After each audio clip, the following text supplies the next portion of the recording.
За 1-р бодлогын хувьд энгийн батархааг 10-ын батархаа болгох гэсэн. Тэгэхээр бид нэр 4 бүхэл 25-ны 1 гэдгийг яах вэ гэхээр 4 гэдэг гүйцэтгэж үржигдэхүүнээр үржүүлээд өгье.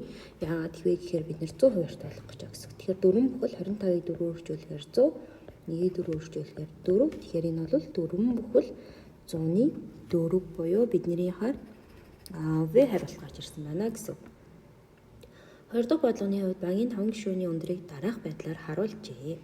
Гишүүд намаасаа ихлэн өндөрлөө ирэмблэн жигссэн бол хамгийн сүүлд хэн жигсэх вэ гэсэн. За тэгэхээр энэчнээс сэтэл харъя.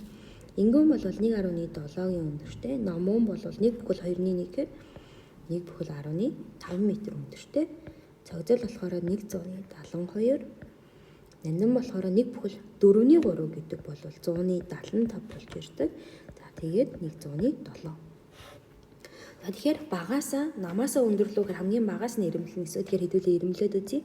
Тэгэх юм бол хамгийн бага нь 107 буюу боллоор, түүний дараа 1.5 буюу номон, түүний дараа 1.7 буюу ингүүн, түүний дараа 172 буюу цогцол, хамгийн сүүлд 175 буюу нандин байх нэ гэсэн. Тэгэхээр бидний хариулт нандин гэдэг хариулт гарч ирж байна.